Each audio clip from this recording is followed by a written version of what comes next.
Edge life, you're too close to the ledge. We gon' push you forward a few steps ahead. It's that edge life. Oh, oh, gotta get it in your head, baby. Welcome to the edge life. You're too close to the ledge.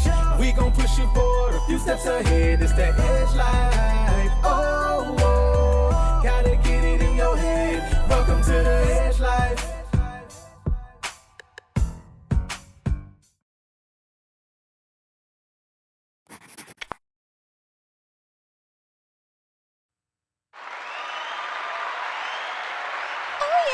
Oh, yeah. Welcome to the Edge Life 7 podcast, where we help you live life better. My name is Philip Edge. And I'm Carrie Edge. And today is season 2, episode 7. And yeah, we're going to talk about it. Talking about relationships, specifically how you can work through both the good and the challenging seasons of life. Now, listen, before we jump into the conversation, I need you to make sure that you share this out. Share it out. And also, inside of the comments box, I want you to put, where are you viewing from? Where are you? And if you're catching us on replay, let us know by hashtag replay. We want to know. That's right. We want to know. Inquiring minds want to know. Inquiring minds do want to know. Not minds, inquiring minds. Not inquiring minds. Oh, y'all, help us, sister. Hey, pray for us, sister, right? Hey, look, before we jump into this thing, baby, how you doing? I'm hanging in there. Hey, another day? Another day. That's it. I tell people, I said, some days I'm just hanging in there like a hair and a biscuit. So, Like a hair and a biscuit. Y'all got to feel it. Not necessarily a good thing, but it sure does hang in there. If you ever had a hair in your biscuit. Like a hair and a biscuit, okay. You don't forget it. Yeah. And you're probably not going to get a biscuit from there for a while. A long time. I'm just saying. But no, I've been doing all right. I know this week we started watching, well, I think it was last weekend actually. Yeah. Our oldest son, Trey, he always gets me hooked on like Netflix things, but this one like for real. So it's called Last Chance U. Right. And I'm just like, I'm totally loving it. Have to say, I like the basketball version better than the football version. But I really dig the advisors and like the role that they play, because I really feel like that's what we do at Edge and Associates. That's what I have the opportunity to do at Elevation House. Yeah. It's just like, coach folks up, like let them know what's really, really in there. So I just love that. I love, just having someone invite you to walk alongside of them. Yeah. And you got to tell them sometimes the tough stuff, but you also get to be there in both the tragedies and the triumphs to just walk alongside people. That's special. That's special. Right. And speaking of that, this week we started our master class. Yes. Oh my gosh. We got a new master class. We got to give them a round of applause. We do have a new master class that kicked off. Matter of fact, yesterday was the first session, and we are on a journey with these folks for 6 weeks. I'm super excited. First of all, I'm super excited with the people who are inside of the master class. I mean, I know that their life is literally getting ready to change, and I'm really, really excited to watch the change. Yesterday, we reviewed this assessment, and it was kind of mind-blowing just to watch and see the things that came out of all of that. And I'm just, like I said, I'm really, really just excited about where we're going with this. Oh, and we do have a new text number for Edge and Associates, so you can definitely text us with all your questions and things like that. Or if you just want tips about how you can live life better, matter of fact, I'm gonna tell you, and you can put it in the chats for us. But if you text phone number 706-397-4227 and put Edge Life in the comment. Put Edge Life in the comment. Man, we'll send you tips, all kind of tools, all kind of information, let you just know what's going on with Edge Life, and again, tips and tools so that you can do everything you can to live the best life you can. So I'm excited about that. So it's in the comments there on Facebook, but if you're not on Facebook or you're watching the replay, again, that is 706-397-4227. I love it. So I love it. Holla at us. Yeah, definitely.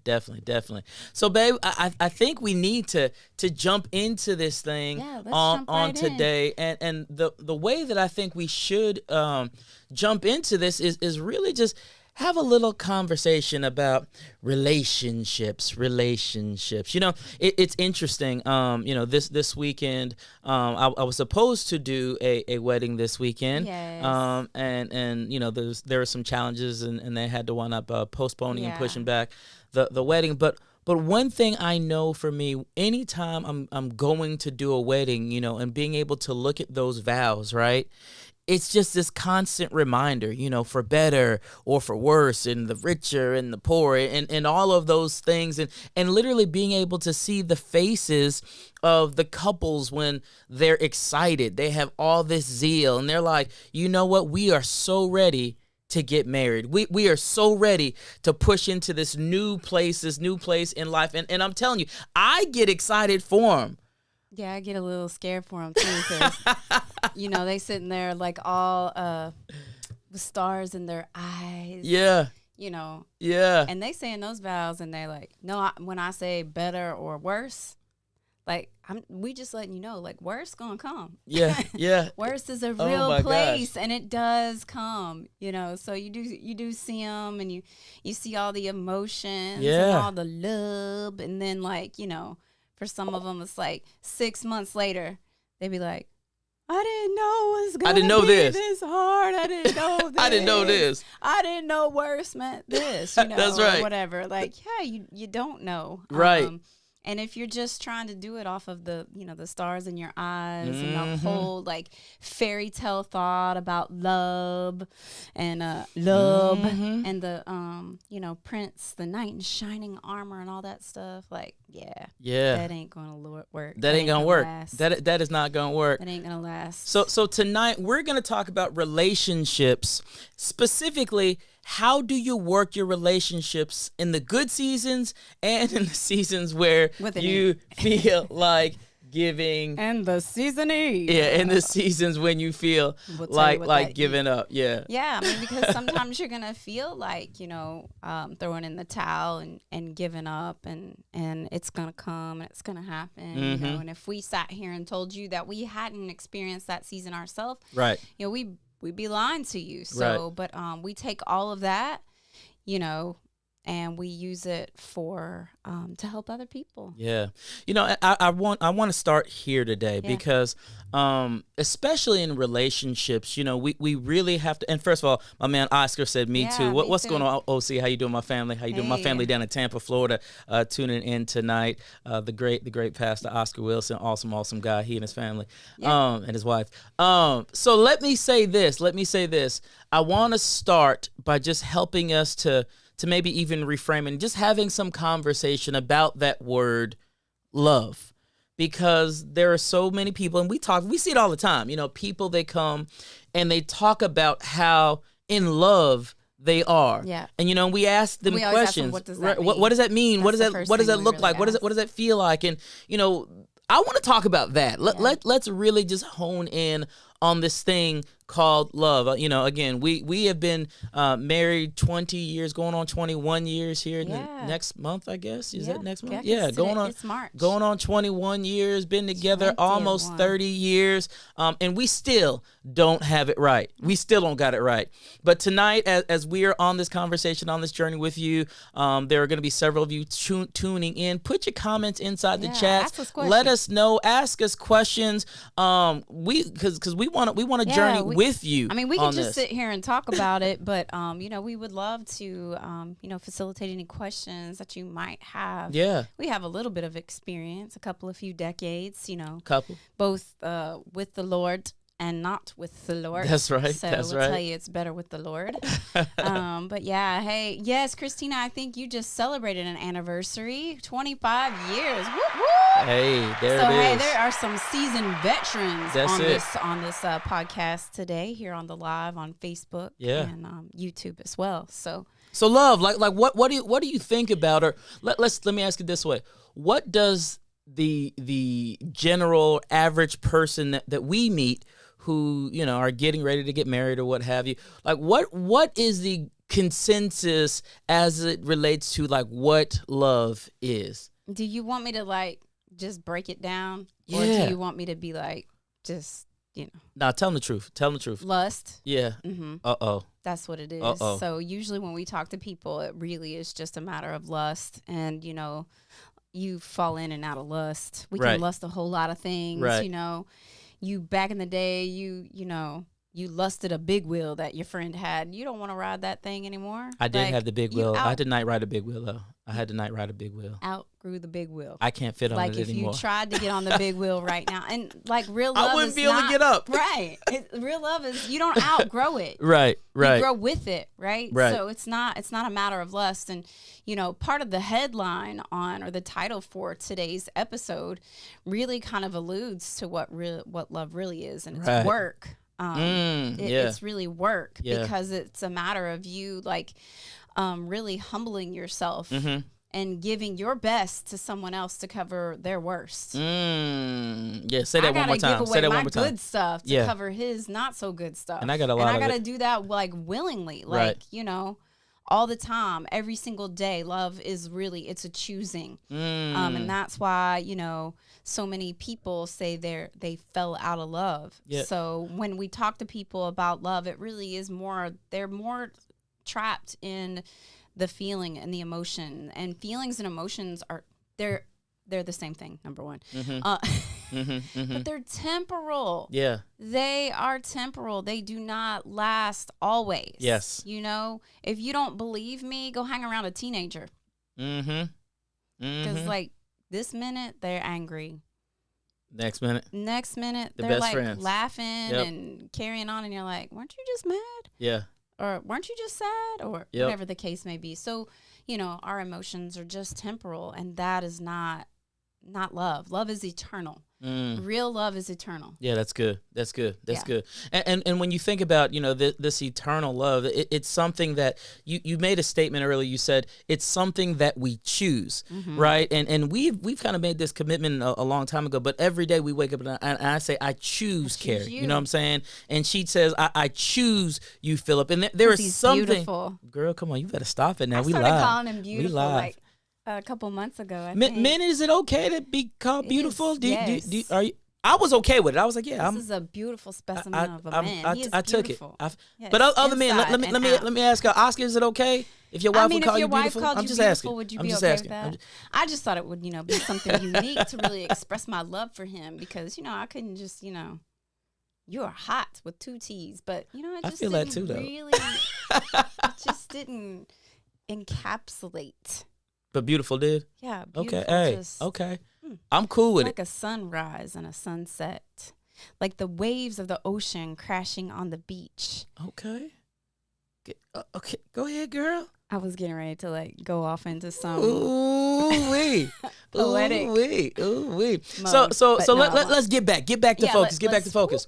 So talking about love, right? And again, one of the things that we hear is people say things like, I'm falling out of love. I'm falling.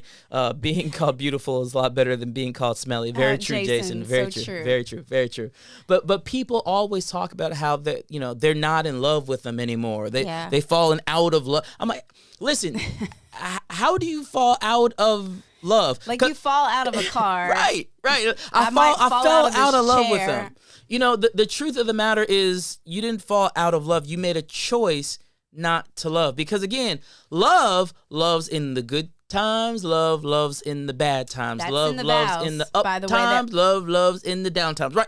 That's what you said. For richer, poorer. for poor. You know what I'm saying? Well, Nobody they don't got told me no about the money. poorer. Well, you signed up for this. Right? You signed up for this and it's okay. Now listen, I get it. But you have to make a choice. And in a relationship, both people have to choose, right? Both people have to make the choice to love. Yeah, because I hear a lot of times where, one or the other feels that the other one's not choosing, and they may not use those words, but they'll usually say, well, he's not trying. And I'm like, well, you can't worry and you can't make somebody else do something. You just have to choose. It's about you doing your part. Regardless, I had a conversation with someone and I was just basically saying look, you do your part, right? As a wife or a husband, you just do your part. Choose to do that every single day, and don't choose it you ever you got a choice to do something, but what's right. You really don't want to do the right thing, and so you just murmuring and complaining while you're doing it. No, do it as unto the Lord. So humble yourself, choose your role. You said yes. There wasn't anybody else up there but you. So now do that thing as unto the Lord. Everything we do, do it fully. Do it in excellence. Do it even if nobody appreciates it. Do it even if nobody says anything. Just do that. And there's such a level of fulfillment. Yeah. In that. Yeah. Yeah. When I took the dishes back from the kids, that's a different story though. That is a different story. But it gave me so much peace, instead of fighting about it. You just took them back. I just took it back. That's it. Took it back and don't complain about it. Just keep on keeping on. And now I never have dishes in the sink. Look at you. Yeah. Can I give you a high five? Because you be rocking it. So speaking of love, right? I know we do some unique things. You know what I'm saying? Well, I'm just saying. I mean, we do some unique things, right? And it's just simple ways that we can express our love one to another. We always talk about, anytime we're counseling a couple, we always talk about the 5 Love Languages book. By the way, if you haven't read the 5 Love Languages, Gary Chapman has a book called the 5 Love Languages. Inside the book, he details 5 specific ways that people receive love. It's a great book for you and your spouse to read so that you can understand, number one, what is your language of love? But number two, what is your spouse's language of love? So that you can ensure that when you say, I love you, and you're expressing that love to your spouse is receiving the love that you're trying to, that you're trying to display. Right. Because otherwise you're just, speaking different languages. You're speaking different languages. And you're misinterpreted all the time. Yep. And usually that's what we find. And that's why, going back to the comment that I made where one person says, oh, well, I'm trying, but he's not. Well, a lot of times you're just speaking a different language. Like, he or she is trying to show you love. Right. But you're not speaking the same language. It's like there's a person that I know who is hard of hearing. And so when you ask something, you get the same answer regardless. Like, without a shadow of a doubt, like his answer is going to be the same thing. Okay, yeah. Says the same thing, each time, like whether he knows or not. Right. And that's what happens when we start not properly encoding the language of love. Yes. Then when it's decoded, you just get the same response. And even though you're trying harder, you're not speaking in a way that is understandable. Right. Listen to me. So you're trying harder. You're like, oh, well, she was like, oh, thanks for the roses. You thought she was going to like leap into your arms, but her thing is quality time, and you haven't spent 2 seconds talking to her. Right. You spent more time buying the flowers that you thought were going to get you out of trouble. Come on. Than you did actually speaking the language of love that she can properly decode and understand. Right. So, yeah. And when what you just said, I think, is extremely important for spouses, right? You have to understand that language that your spouse speaks. I know specifically for me, one of my higher love languages is gifts. It is. I love gifts. It's not number one. It's number two, but I and it's close number two. I like receiving gifts. You know what I'm saying? It's fun to receive gifts, right? So I remember early on in our marriage, I would do things like, I would get something and I would I would go buy my wife, something very similar, or just go buy her something, period. And I'm like, yes, she's going to love this. She's going to be like, just super excited. I'm waiting in line for stuff. I'm literally going, man. I'm busting my butt to get whatever it is. And I gave it to her and she was appreciative, but her reaction did not meet what I expected, right? What my expectation was. So in my mind, I would be like, is she mad at me? Did I do something wrong? Then you feel rejected, right? Because of your personality type. Correct. You felt that rejection because I didn't, give you the reaction that you thought. But once I realized that it wasn't necessarily me doing something wrong, it was just that's not necessarily your language of love. Right. Now don't get me wrong, men, if your wife's or your spouse's love language is not gifts, this is not an excuse for you not to like get gifts for them. You know what I'm saying? Gifts. It's not, like, you know what I'm saying? Or be creative in the gifts that you get. Right. You know what I'm saying? Because creative gifts, because mine is acts of kindness. When I know someone has taken time. Yes. And has been really intentional, not just went to the store and like bought something. Like everything that everything I do, I have to have some like meaning. It's got to have substance. That's just me. So that's my love language. And so when I know that he really took some time, like for example, the gift that he gave for Valentine's Day. So it was a tangible gift, and it's in my office, and it's actually a plaster molding of our hands held together. And I have this thing about hands anyways. That's a long story. I don't really know why. But so it's our hands together. So it's actually a tangible gift, but there was so much meaning there with it. So, and then also, like, as you know what language your spouse speaks as far as love, then you can interpret better. That's right. What they're doing. But as long as you're trapped in your own little world, thinking about your own little self, because that, again, that's not what love is, and you're only focused on your emotions, you're never going to fully hear love.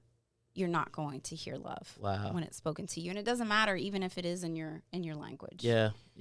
Because again, now you're hearing it from the lens of skepticism, right? Yeah. You're hearing it from the lens of what they trying to do. You're hearing, What's he want now? Exactly. Yeah. So that language of love is extremely important in being able to understand and interpret what that language of love is. Now, again, just because your languages may not be the same, that doesn't give you a reason to say, well, that's not my language, so I'm not going to do anything, right? Learn the language. Learn and understand. One of my wife's big languages is acts of service.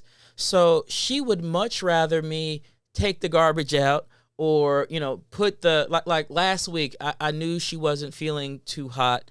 So I said, you know what?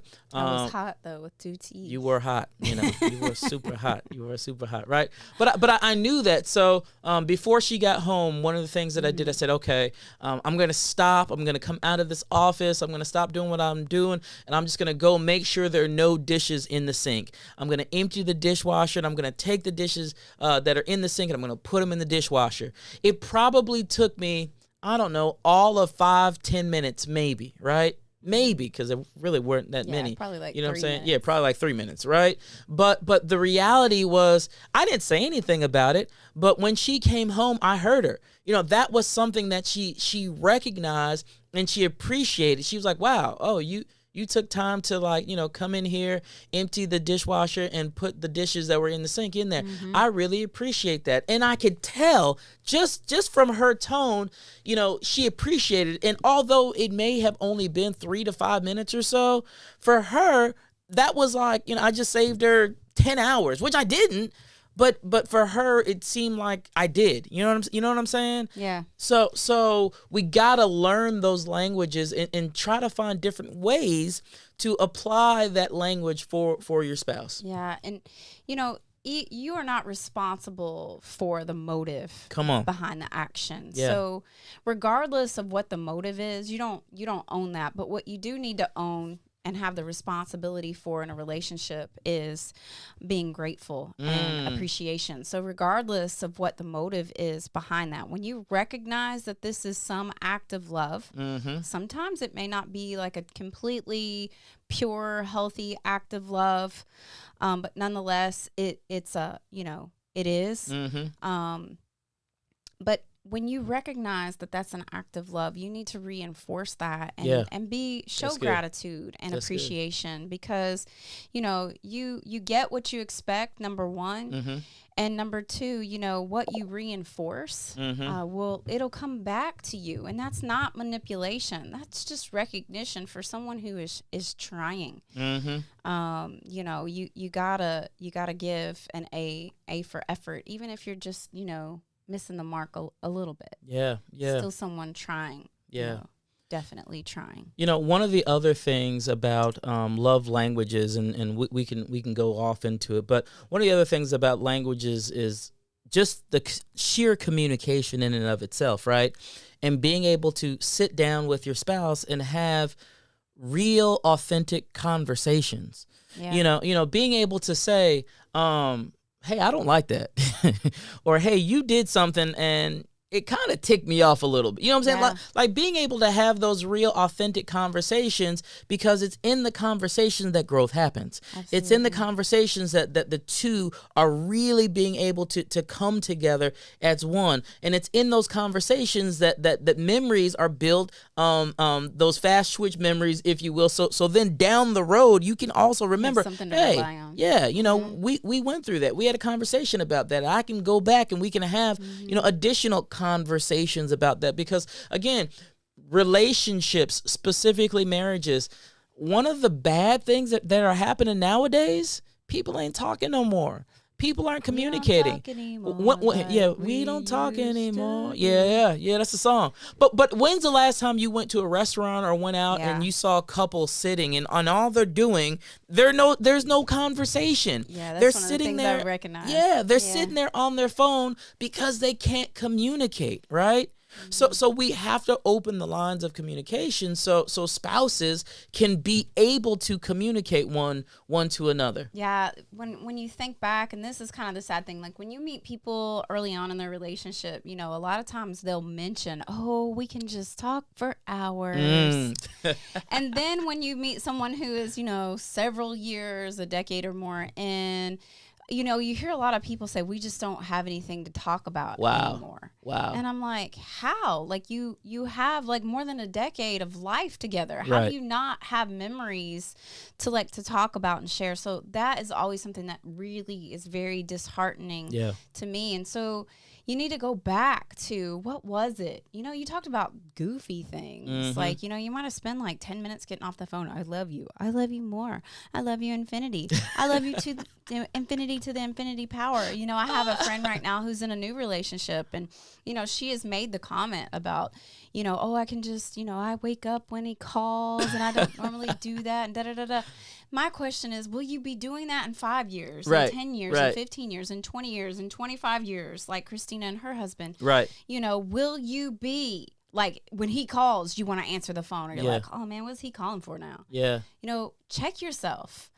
Check your attitude. Check your mindset about those things, because the amount of communication is important, but also taking it to another place as far as communicate. The quality of the communication is really, really important, because there's a lot of people who are just not intentional about the communication that they have with their spouse or with the person they're in a relationship with. You know, one of the things that Carrie and I have done in the past is, like, we've sat down and we've like we have questions, and like we'll like read over the questions and we'll like answer them, you know, and the questions might be like crazy stuff, like you know, where do you want to be in 5 years? The question might be, you know, what's your favorite movie? The question might be, what are you loving on television right now? The question might be, it can be all kinds of things. Yeah, I think we make the assumption after we've been with each other for a while, that we don't need to ask those questions, right? Any questions anymore. Like, there's just this. We function in relationships like under assumptions. You know, like the direction our life is heading, that's where we want to go. But most people don't even know where they're going. Like, a lot of you, like, listening right now, if you're really honest with yourself, do you really know the direction that your relationship is heading? Yeah. You know, and are you and your spouse on the same page with that direction? You know, how intentional are you? Have you been communicating about these things? That's good. You know, because if you leave life to chance, you leave life to challenges. So, and if you want to do that, you can do that all you want. Wow. But if you leave your life to chance, you leave it to an assortment of challenges that you don't have any control over. And yeah, there's always going to be that chaos in life, because that's just the way life is. But when you know where you want to go as a couple, and you know where you're taking your family, you can have a little bit more say-so in the choices and the control that you have over that, because you know which way you don't want to go. You know, I always tell people, if you're having trouble focusing, like, make a list of things you're not going to do. That's what good. You're not going to do What you're not going to do is. What you're not going to do is get on social media, because for the next hour you're going to read this book. Right. So just make a list of those things that you know you're not going to do, because we all know. Right. You know, we are not buying a $500,000 house in Atlanta with 1 bedroom, because we have, you know, 4 children still at home. Exactly. So, you know, You know, and it's interesting, you know, just being able to make that list and write down the things that you're going to do and the things that you're not going to do, to make sure that everybody's really on the same page as you go forward. You know, I think that's an awesome thing. Also, with that being said, I think it's also really cool to just, again, open the lines of communication and talk about, like, the things that you talked about in the past. Like, my dad always says, he's like, you know, the same things that you did. The foundation. Right. To get them, those are the same things that you do to keep them. I think about our relationship, and I know, you know, we've been together a long, long time. You know what I'm saying? But the reality is, every day I'm learning something new. Every day I'm like, wow, you know, I don't know if I knew that. And that's like a cool feeling when you can sit there and be like, oh, wow, okay, really? I didn't know that. You know what I'm saying? Because the relationship is not stale. And when relationships get stale and they start stinking, that's not a good thing for any relationship. Is definitely not good at all. You know, and I always tell people, like, your spouse has treasures and mysteries that God wants you to discover within them. That's good. But you can't discover them, again, if you're just, like, going about, like, just the routine of life. Mm-hmm. You know, again, that's not choosing. You got to wake up every day and choose, you know, even to say, I'm going to learn something new about my spouse today. Mm-hmm. You know, I'm going to be intentional about a conversation. We just wait until there's drama or trouble. Yeah. You know, it's so much easier to have a conversation with someone if you always have a conversation with someone. That's true. Whether it's good, bad, or indifferent. Right. Like we like freak out, oh, I got to talk to him about this or Right. whatever. Well, if you're always talking to him, talk to him. it's easy. Yeah. You just talk to him. You just do it. But so many people don't. So, you know, we've talked about a couple of things. I think communication is super key. Speaking the right language when it comes to like really loving and really knowing the person. But, you know, there's another thing that I think is really important in the whole aspect of relationships. And this has to happen before, during, because there is no after. Y'all got Come that? on. Like Yep. you choose. It is. Yep. There's not a choice. That's the first choice you have to make, that there is no other option. Come on. There is no plan B. There's no C, D, E, all the way to Z. Mm-hmm. This is the choice We that gonna- I made. we gonna and make we're it gonna happen. ride this thing out. Yep. But the other thing that I think is so important is loving yourself and knowing yourself. That's good. Because I don't think, and it's biblical, like I gotta love someone else as I love myself. Mm-hmm. Mm-hmm. You know, how can I do that when I hate myself? Right. Yeah. You know, and we evolve and change as we get older. Mm-hmm.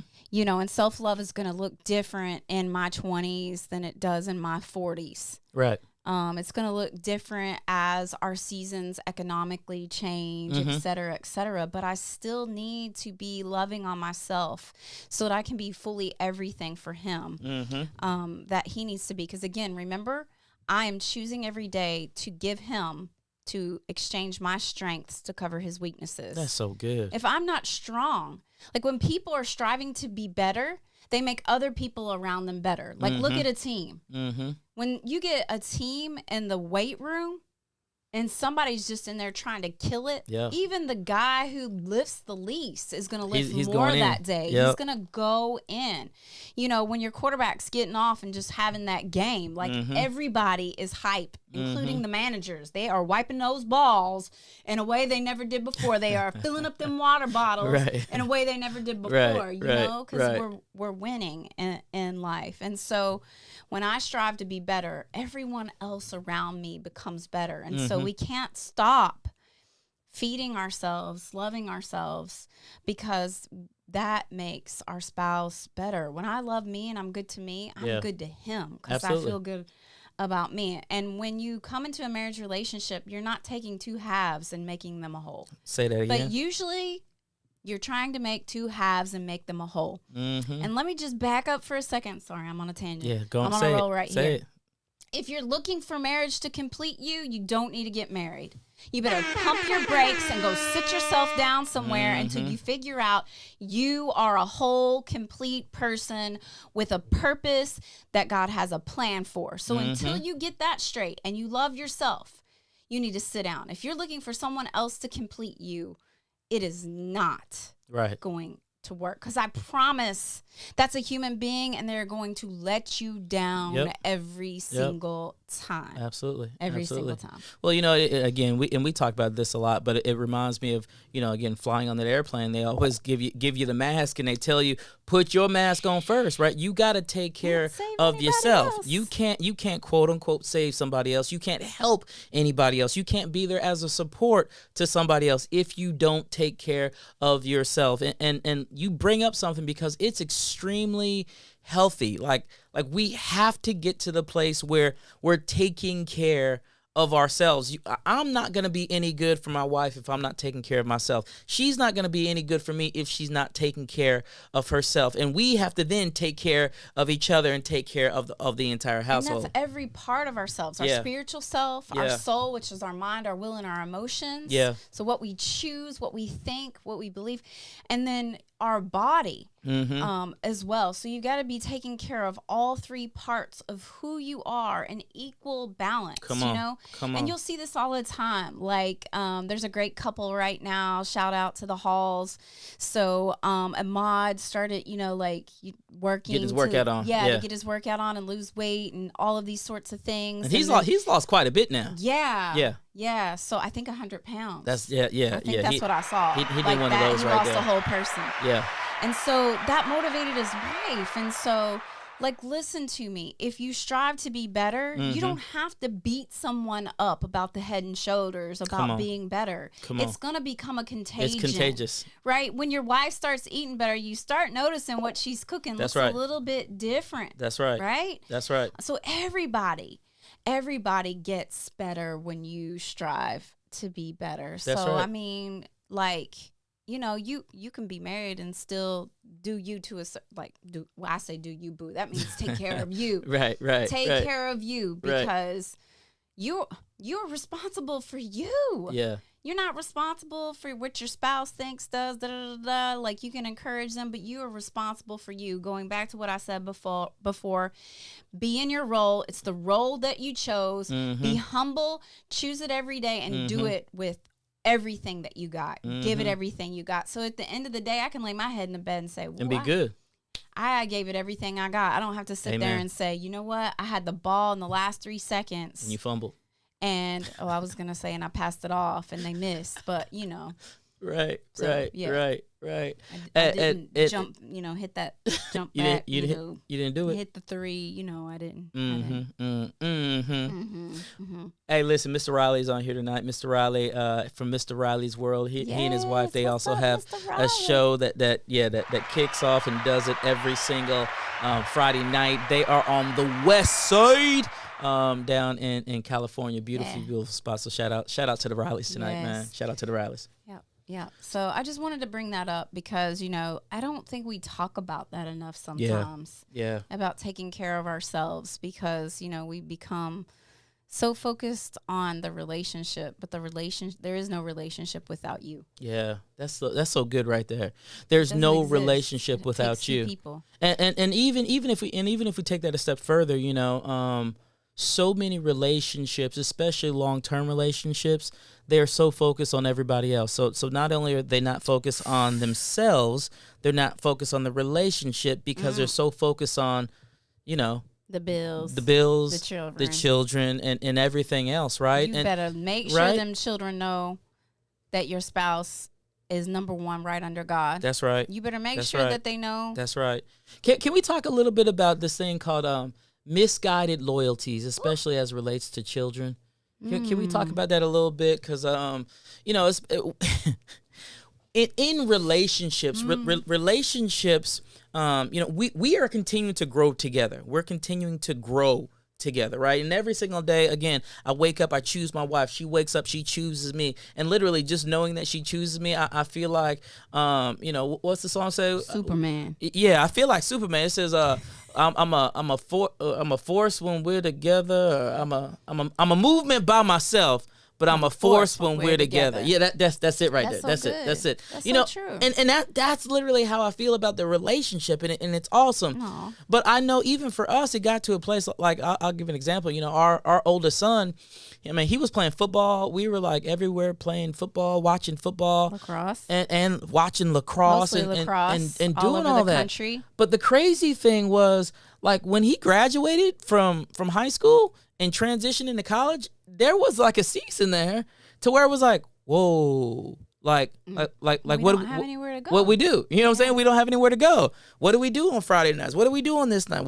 Like literally, and it was almost like even in our relationship, we had to rebuild it. And the crazy thing was, we were trying to guard against that, but we were trying to rebuild the thing and make it like get back right to where we had that right focus. Right. Well, the bad thing is, like, some people, it's not even rebuilding. Like, they're trying to build something because they never had anything there in the first place. Yeah, so, that's good. That's good. You cannot make your marriage, like, marriage is going to be there after the kids leave. Come on, Did somebody. you hear me? Come on. Your marriage will still be there. The guy that's sleeping in the bed next to you, you're still going to wake up next to him after the kids are gone. And you're going to need to have something else to do and talk about than the children. And you need to stop letting the children get in between your relationship physically, emotionally, otherwise. Because the bottom line is your kids are going to wake up every morning too, and they're going to choose. And that's what you raise them to do. Yes. Not for you to choose for them or to spend the rest of your life trying to choose for them, trying to force. It's not even guiding anymore. Like, yeah, you should be there for your kids. You should guide them. You should encourage them. We still do all those things. But at the end of the day, I raised my child to make a choice about their life and what they're supposed to do. Yeah. You see so many marriages like torn apart either because, you know, they spent their whole married lives together raising children that they have no idea to do what to do with each other during the empty nest syndrome, and they just split apart because they don't know each other anymore because they didn't grow together in the raising of the children. Or you see this, like you said, where you're just like left with nothing, and you've got to build. Yes. Or you've got the parent that keeps trying to control the relationship, and then the other parent's like, you better cut them apron strings. You better let that kid grow up. Like, you're still trying to, you're dismantling God's purposes in your life because you are trying to control the future for your child. Wow. You cannot take that journey with them. That's not what you had children to do. Yeah. I don't think sometimes people know what in the world they had children to do. All God said was be fruitful and multiply. Well, subdue the earth. Like, your children just supposed to go out there and like do that same thing. Right. Like have dominion, authority, and power. They can't do that when you're trying to have all the dominion, authority, and power over their life, trying to tell them what they need to do and giving them all the funds and resources to do it. Then it becomes an issue and a problem in your marriage. Or you start doing it on the low and you're sending money, Western Union. And when he finds out because he's trying to pay the bills, and I'm just telling you, like, these are common issues. These are real. Yeah, these are real. These are common issues. Yep. So listen. I got off on another. Hey. Yeah, you was kicking it. You was kicking it. So look, we have a challenge for you all tonight. Those of you who are in relationships, we do have a challenge for you, particularly our married couples, And our challenge is very simple. We want you tonight, today, whenever you are listening to this podcast, we want you to sit down with your spouse and create your personal mission statement. Like, what is it that you and your spouse were created to do? Like, what was it? What's the reason that the two of you have become one? What does that look like? Create your own personal mission statement for you and your spouse, so that y'all know what we doing here. And what is this all about? When we say personal, we're not talking about your mission statement. Come on. And their mission statement. Come on. This ain't 2 bank accounts. Come on. That's a different show. But yeah, because that means you got a plan B. I'm just giving you a tip. Listen, marriage is a union with a purpose that comes from the union. And I'm not saying that you don't have like the stuff you do, the stuff he does, but there is one united purpose for you and your spouse. There is something or some things that you are supposed to come together and do. Like, there is a mission for your household, and you need to be very clear about it. Missions are so very important because they are the litmus test. Again, going back to what I said before about the things that we're not going to do, it makes a very clear guide and direction forward. So yeah, you need to have a mission statement for your marriage. That's right. He said personal. I'm going to take that out. That's right. Scratch it. Make one for your marriage. Your marriage. Come on. Yeah. That's it.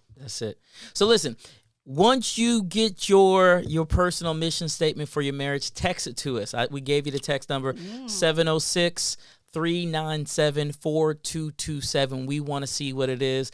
We got a special gift. If you do this, we are going to send you a special gift. Again, text us at 706-397-4227 your family mission statement, and we got a special gift coming straight from the Edge Life. You're too close to the ledge. Yes. So with that being said, baby, we gonna wrap this thing up tonight. It has been a good session as we've been talking about relationships. Y'all know we do this periodically where we just get in a groove because we do this because we want to help y'all to be the best that you can absolutely be. So listen, with that being said, join us next Sunday. 8 o'clock, same place, same channel. And make sure you share this out with somebody. Somebody might need to hear what we spoke about on today. And man, let's get ready for next week. Let's go. You ready? I'm ready. Y'all be easy, man. Peace. Well, holla at y'all. Y'all be easy. Edge life, you're too close to the ledge. We gon' push you forward a few steps ahead. It's that edge life. Oh, gotta get it in your head, baby. Welcome to the edge life. You're too close to the ledge. We gon' push you forward a few steps ahead. It's that edge life.